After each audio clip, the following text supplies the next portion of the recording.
বললেন, জিব্রাইল, কোন সাহাবীর গায়েবানা জানা যায় তোমরা আকাশ থেকে এত ফেরেশতার বহর নিয়ে নামো নাই? কি এমন আমল করেছে আমার মুআবিয়া, কি এমন ভালো গুণ ছিল, ভালো আমল ছিল, যার কারণে আরশের উপরে তার এত সম্মান, যার কারণে 1,40,000 ফেরেশতার বহর নিয়ে তোমরা দুনিয়াতে নেমে এসেছো।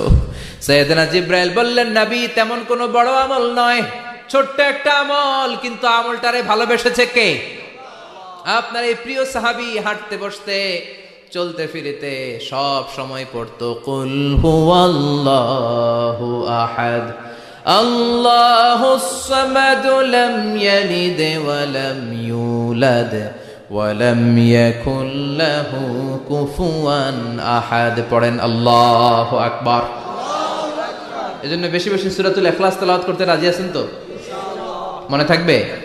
বিষ্ণু ঈসা ইসলাম প্রতিদিন ফজরের নামাজের পরে, মাগরিবের নামাজের পরে, ওয়া ইনদামা ইয়ামশি ইলা ফিরাশিহি, রাতে যখন বিছানায় যাবেন, এই দুই হাতকে একত্রিত করে সূরাতুল ইখলাস পড়তেন, সূরাতুল ফালাক পড়তেন, সূরাতুন নাস পড়তেন, পড়ে হাতে ফু দিতেন। সহিহ হাদিস।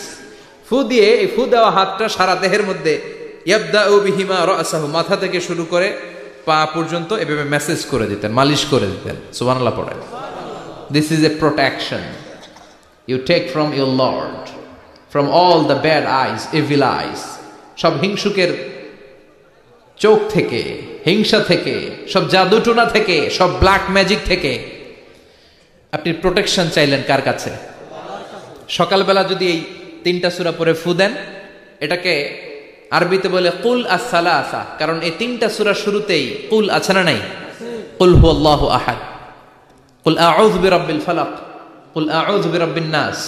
এজন্য 3টাকে আরবিতে বলে কুল আস-সালাসা, মানে 3 কুল। কি বলে? 3 কুল।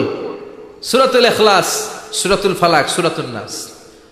ফজরের পরে, মাগরিবের পরে আর বিছানায় যাওয়ার সময় 2 হাত একত্রিত করে ফু দিবেন, সারা গায়ে মেসেজ করবেন। মনে থাকবে? আজকে থেকে মনে থাকবে তো? কালকে থেকে এটার আমল করা যাবে না? আবার মা এসে বলতেন, আমার যদি স্বাস্থ্য খারাপ লাগতো, নবীর কাছে দোয়া চাইতে যাইতাম, বলতাম, নবী স্বাস্থ্যটা খারাপ, কি করব? বিশ্বনবী বলতেন, তুমিও সূরাতুল ইখলাস, সূরাতুল ফালাক, সূরাতুল নাস পড়ে হাতের মধ্যে ফু দিয়ে সারা দেহে মালিশ করে দাও। সুবহানাল্লাহ পড়েন। বিশ্বনবীর প্রতিদিনকার একটা আমল, দৈনন্দিন একটা আমল।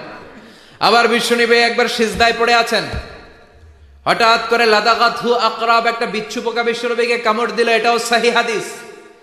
প্রচন্ড ব্যথা। বিচ্ছু পোকার কামড় যারা খেয়েছেন তারাই জানেন ব্যথা কেমন, বেশি না কম? বিচ্ছু চিনেন তো? কি বলেন আগাইছে? বিচ্ছু কয়। এই বিচ্ছু পোকা কামড় দিয়েছে, প্রচন্ড ব্যথা পেয়েছে বিশ্বনবী। বিশ্বনবী বললেন, লাআনাতুল্লাহি আলাল আকরাব, এই বিচ্ছুর উপর আল্লাহর লানত। মুসল্লিও চিনে না, নবীও চিনে না, কামড় তো দিয়ে বসছে। বিশ্বনবী বললেন, লবণের পানি গরম দাও। লবণের পানি আনা হলো। বিশ্বনবী বললেন, আঙ্গুলের মধ্যে ঢালো।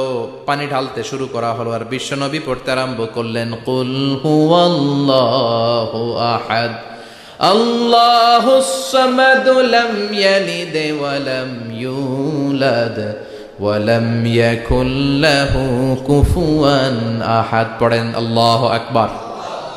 এজন্য সূরাতুল ইখলাস, এটা যেন আমাদের দৈনন্দিনকার একটা আমল হয়, প্রতিদিন যেন আমরা এটা পড়ি, তাহলে আমল নামা সওয়াব দিয়ে পূর্ণ করে দিবে কে? এই মাক্কি সূরাটি কেন এবং কোন সিচুয়েশনে, কোন পরিস্থিতিতে মক্কায় নাজিল হলো, তার একটা ব্যাকগ্রাউন্ড আছে। এটাকে বলে শানে নুজুল। কেন নাজিল হলো শুনতে মনে চায়? কষ্ট হচ্ছে না তো? আলোচনা কি কঠিন হচ্ছে না সহজ?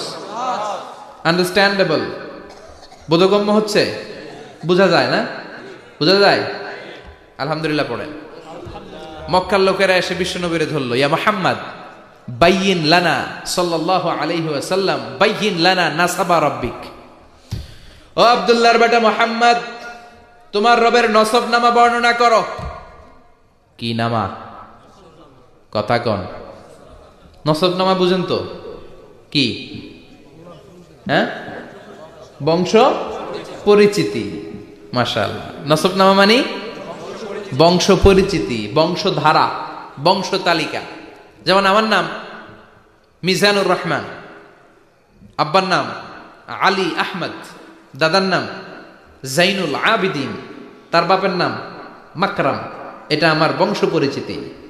তার মানে মিজানুর রহমান ইবনু আলী আহমদ ইবনু জাইনুল আবিদিন ইবনু মাকরাম, এটা আমার নসবনামা। আপনার নাম কি? জালালউদ্দিন ভাই। বাবার নাম এন্তাজালিব। এর বাবার নাম বুঝলা গেছি। হ্যাঁ, ইনসাফ আলী। তার বাবার নাম খাইয়া ফেলাইছি। আপনার আব্বার নাম মোহাম্মদ আব্দুল লতিফ। দাদার নাম? তার বাবার নাম খাইয়া ফেলাইছি। আমি তো কমপক্ষে 4টা বলছি নাকি?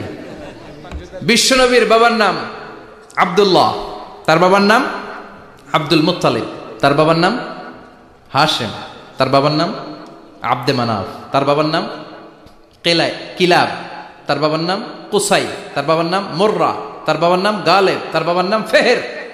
এভাবে যেতে যেতে আদনান, যেতে যেতে ইসমাইল, যেতে যেতে তার বাবার নাম ইব্রাহিম, যেতে যেতে যেতে শীস আলাইহিস সালাম, তার বাবার নাম আদম আলাইহিস সালাম। 50 জেনারেশনস, 50টা বংশ পরিক্রমা আছে। 50টা বংশের ব্যবধানে বিশ্বনবী সাইয়েদনা আদমের সাথে মিলে গেছে। পড়েন সুবহানাল্লাহ।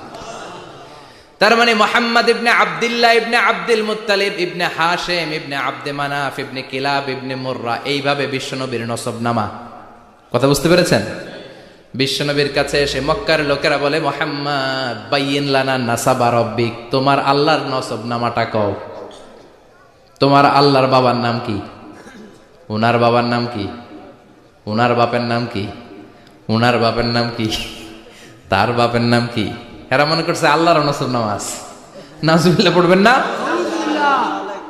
ও মুহাম্মদ, সবসময় আল্লাহর কথা বলো, আল্লাহর দাওয়াত দাও, আল্লাহর সেজদা দিতে বলো, আল্লাহর জিকির করতে বলো, আল্লাহর নসবনামাটা শোনাও।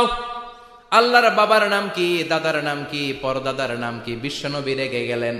সাইয়েদনা জিব্রাইল বললেন, ও নবী রাখবেন না, রেগে যাওয়ার দরকার নাই। ওদের প্রশ্নের উত্তর দেওয়ার জন্য ছোট্ট একটা সূরা আরশের উপর থেকে নাজিল করেছে কে?